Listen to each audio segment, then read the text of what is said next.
Emptiness and silence, the night air. The reed flute's song. Listen to the story told by the reed of being separated. Since I was cut from the reed bed, I have made this crying sound. Anyone apart from someone he loves understands what I say.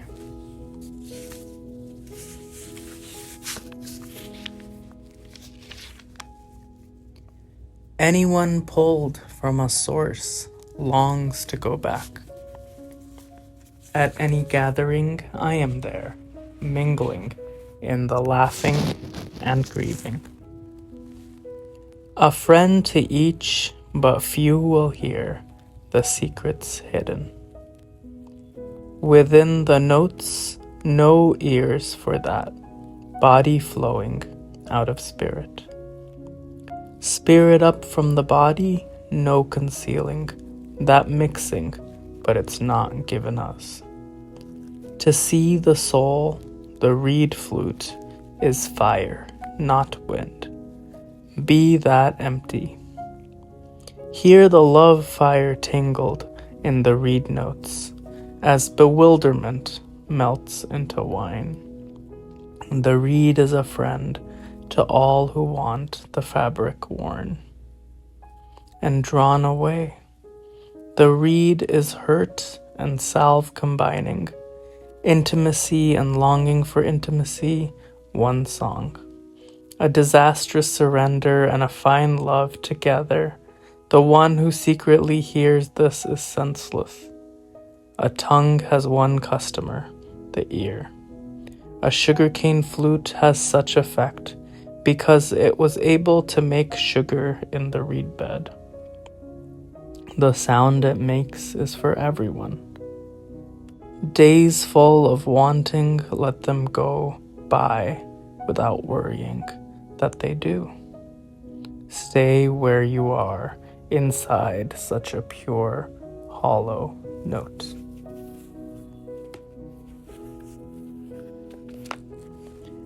Every thirst gets satisfied except that of these fish, the mystics, who swim a vast ocean of grace, still somehow longing for it. No one lives in that without being nourished every day.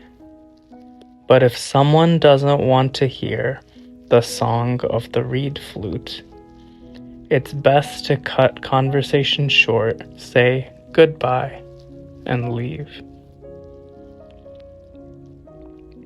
A thirsty fish. I don't get tired of you. Don't grow weary of being compassionate toward me. All this thirst equipment must surely be tired of me. The water jar, the water carrier. I have a thirsty fish in me that can never find enough of what it's thirsty for. Show me the way to the ocean. Break these half measures, these small containers. All this fantasy and grief, let my house be drowned in the wave that rose last night out of the courtyard hidden in the center of my chest. Joseph fell like the moon into my well. The harvest I expected was washed away. But no matter.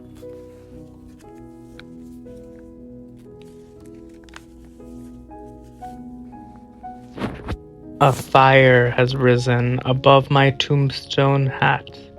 I don't want learning or dignity or respectability. I want this music and this dawn and the warmth of your cheek against mine. The grief armies assemble, but I'm not going with them. This is how it always is when I finish a poem. A great silence overcomes me, and I wonder why I ever thought to use language.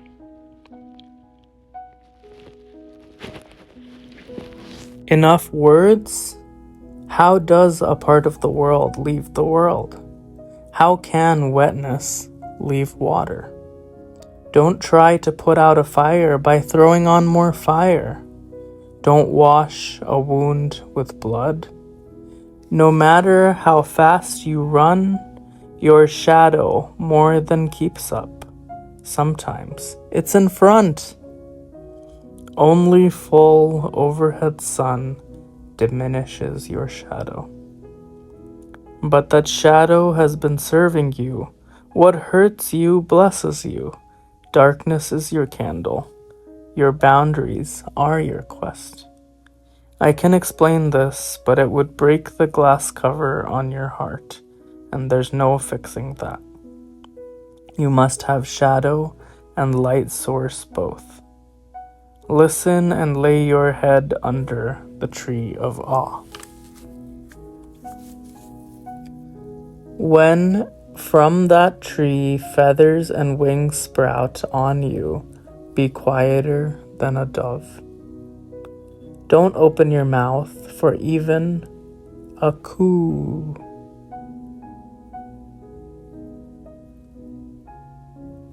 When a frog slips into the water, the snake cannot get it. Then the frog climbs back out and croaks, and the snake moves toward him again. Even if the frog learned to hiss, still the snake would hear, through the hiss, the information he needed, the frog voice underneath. But if the frog could be completely silent, then the snake would go back to sleeping, and the frog could reach the barley. The soul lives there in the silent breath. And that grain of barley is such that when you put it on the ground, it grows. Are these enough words, or shall I squeeze more juice from this? Who am I, my friend? This world, which is made of our love for emptiness. Praise to the emptiness that blanks out existence. Existence, this place, made from our love for that emptiness. Yet somehow comes emptiness. This existence goes. Praise to that happening over and over. For yours, I pulled our own existence out of emptiness. Then one swoop, one swing of the arm, that work is over. Free of who I was, free of presence, free of dangerous fear, hope, free of mountainous wanting.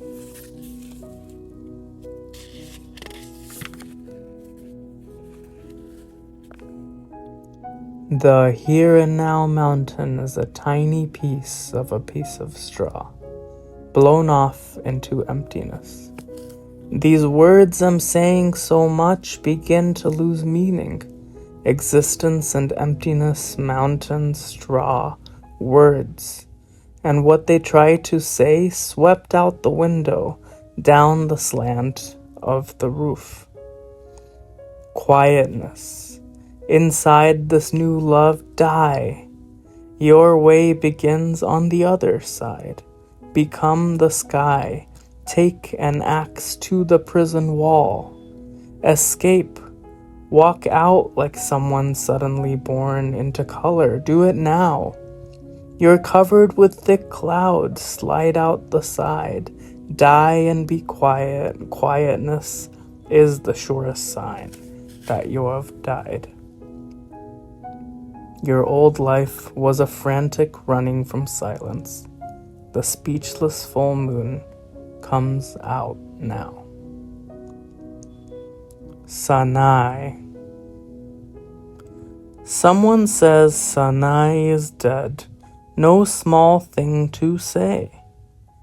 He was not bits of husk, or a puddle that freezes overnight, or a comb that cracks when you use it, or a pod crushed open to the ground. He was fine powder in a rough clay dish. He knew what both worlds were worth. a grain of barley. One he hung down, the other up. The inner soul, that presence of which most know nothing, about which poets are so unambiguous, he married that one to the beloved. His pure gold wine pours on the thick wine dregs.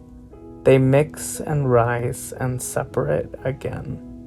To meet down the road, dear friend from Margaz, who lived in Re, in Rum, Kurd from the mountains, each of us returns home. Silk must not be compared with striped canvas.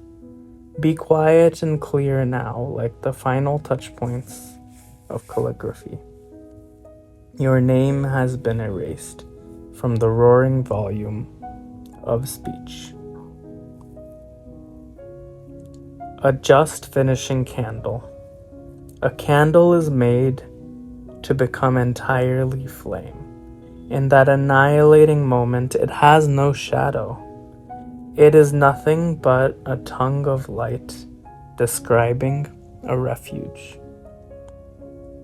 Look at this just finishing candle stub as someone who is finally safe from virtue and vice. The pride and the shame we claim from those. I've said before that every craftsman searches for what's not there to practice his craft. A builder looks for the rotten hole where the roof caved in. A water carrier picks the empty pot. A carpenter stops at the house with no door. Workers rush toward some hint of emptiness, which they then start to fill.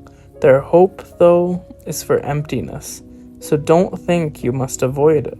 It contains what you need.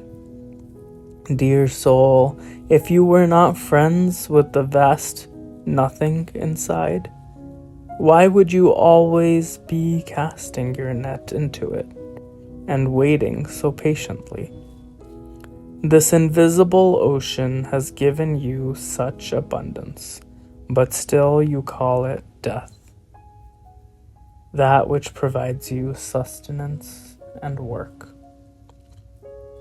God has allowed some magical reversal to occur, so that you see the scorpion pit as an object of desire, and all the beautiful expanse around it as dangerous and swarming with snakes.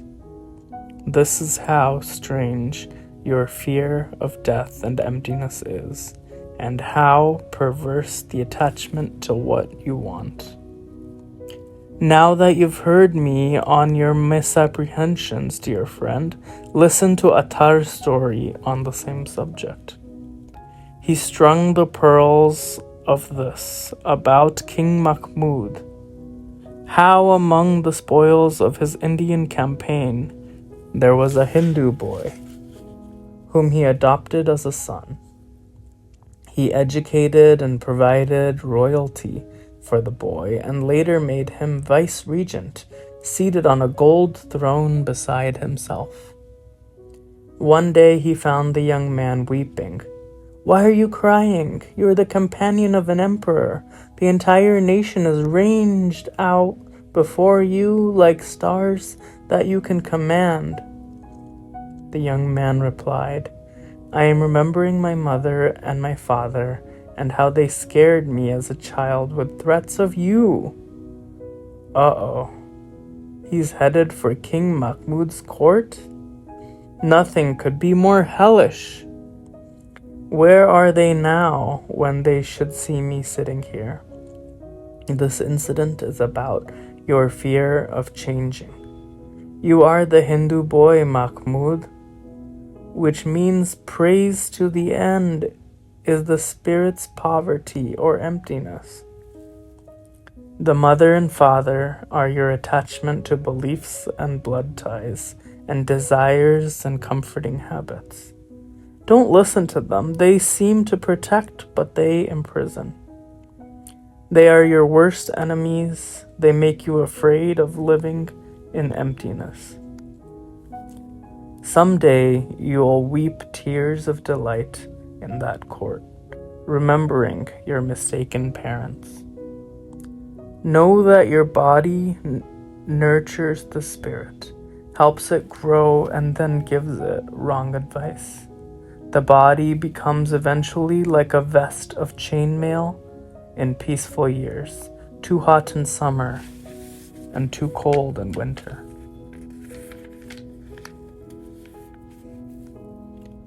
But the body's desire in another way are like an unpredictable associate, whom you must be patient with, and that companion is helpful, because patience expands your capacity to love and feel peace. The patience of a rose close to a thorn keeps it fragrant. It's patience that gives milk to the male camel still nursing in its third year. And patience is what the prophets show to us. The beauty of careful sewing on a shirt is the patience it contains. Friendship and loyalty have patience as the strength of their connections. Feeling lonely and ignoble indicates that you haven't been patient. Be with those who mix with God as honey blends with milk, and say, anything that comes and goes, rises and sets, is not what I love. Live in the one who created the prophets, else you will be like a caravan fire left to flare itself out alone beside the road. Emptiness. Consider the difference in our actions and God's actions. We often ask, why did you do that? Or why did I act like that? We do act, and yet everything we do is God's creative action. We look back and analyze the events of our lives, but there is another way of seeing a backward and forward at once vision, which is not rationally understandable. Only God can understand it. Satan made the excuse, "You caused me to fall," whereas Adam said to God, "We did this to ourselves." After this repentance, God asked Adam, "Since all is within my foreknowledge, why didn't you defend yourself with that reason?" Adam answered, "I was afraid, and I wanted to be reverent."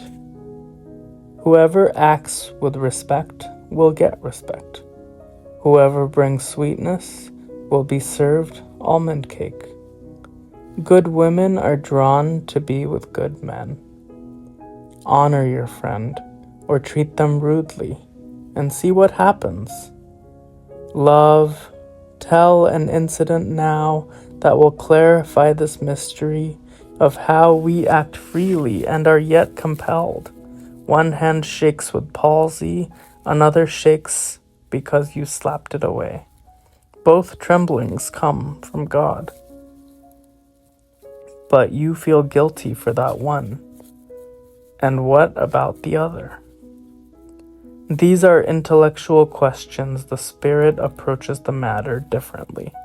Omar once had a friend, a scientist, Bul Hakam, who was flawless at solving empirical problems, but he could not follow Omar into the area of illumination and wonder. Now I return to the text, and he is with you wherever you are, but when have I ever left it?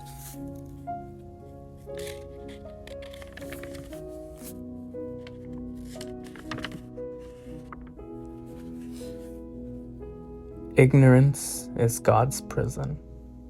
Knowing is God's palace. We sleep in God's unconsciousness. We sleep in God's open hand. We weep God's rain. We laugh God's lightning. Fighting and peacefulness both take place within God.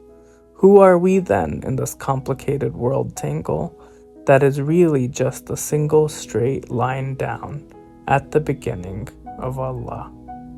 nothing. We are emptiness. When you are with everyone but me, you're with no one.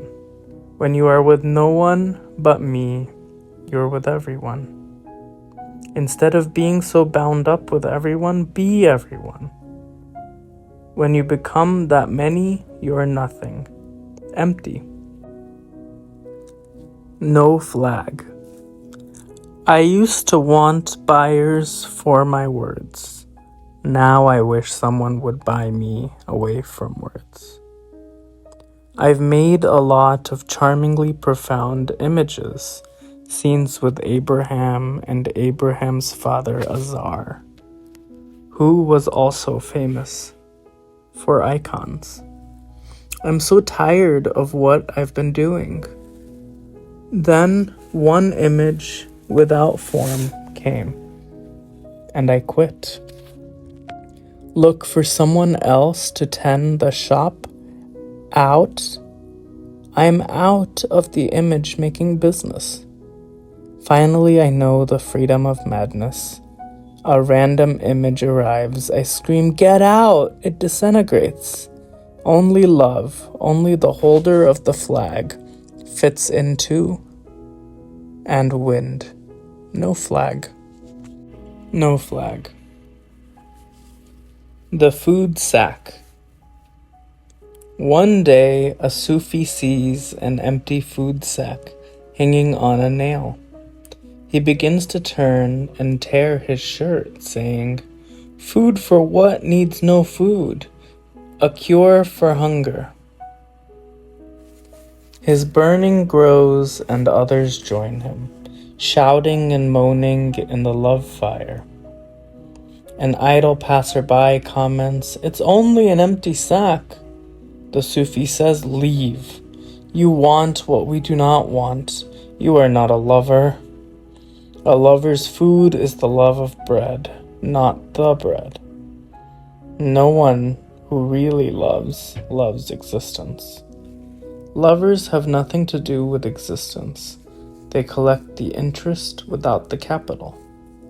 No wings, yet they fly all over the world.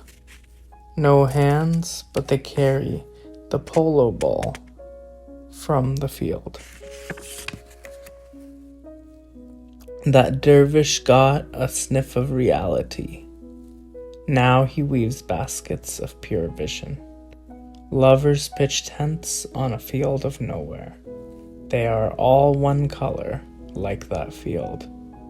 A nursing baby does not know the taste of a roasted meat. To a spirit, the foodless scent is food. To an Egyptian, the Nile looks bloody. To an Israelite, clear. What is a highway to one is disaster to the other. The night air. A man on his deathbed left instructions for dividing up his goods among his 3 sons. He had devoted his entire spirit to those sons. They stood like cypress trees around him, quiet and strong. He told the town judge, "Whichever of my sons is laziest, give him all the inheritance." Then he died, and the judge turned to the 3. "Each of you must give some account of your laziness so I can understand just how you are lazy." Mystics are experts in laziness. They rely on it because they continuously see God working all around them. The harvest keeps coming in, yet they never even did the plowing. Come on, say something about the ways you are lazy. Every spoken word is a covering for the inner self. A little certain flick, no wider than a slice of roast meat, can revel hundreds of exploding suns. Even if what is being said is trivial and wrong, the listener hears the source. One breeze comes from across a garden, another from across the ash heap.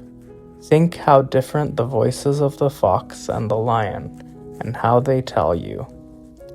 Hearing someone is lifting the lid off the cooking pot. You learn what's for supper. Though some people can know just by the smell a sweet stew from a sour soup cooked with vinegar. A man taps a clay pot before he buys it, to know by the sound of it has a crack. The eldest of the 3 brothers told the judge, I can know a man by his voice, and if he won't speak, I wait 3 days, and then I know him intuitively. The second brother, I know him when he speaks, and if he won't talk, I strike up a conversation. But what if he knows that trick? Asked the judge. Which reminds me of the mother who tells her child, when you're walking through the graveyard at night and you see a boogeyman, run at it and it will go away. But what, replies the child, if the boogeyman's mother has told it to do the same thing? Boogeymen have mothers too. The second brother had no answer.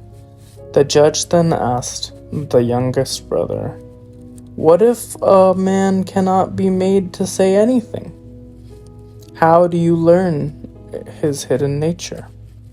I sit in front of him in silence, and set up a ladder made of patience, and if in his presence a language from beyond joy and beyond grief begins to pour from my chest, I know that his soul is as deep and bright as the star Canopus rising over Yemen. And so, when I start speaking, a powerful right arm of words sweeping down, I know him from what I say and how I say it, because there's a window open between us, mixing the night air of our beings. The youngest was obviously the laziest. He won. Only breath. Nor Christian or Jew or Muslim, not Hindu, Buddhist, Sufi or Zen, not any religion or cultural system. I am not from the east or the west, not out of the ocean or up from the ground, not natural or ethereal, not composed of elements at all. I do not exist, am not an entity in this world or the next. Did not ascend from Adam and Eve or any origin story. My wife is placeless, a trace of the traceless, neither body or soul. I belong to the beloved, have seen the 2 worlds as one, and that one call to and know. First, last, outer, inner, only that breath breathing human being. There is a way between voice and presence, where information flows. In disciplined silence it opens, with wandering talk it closes.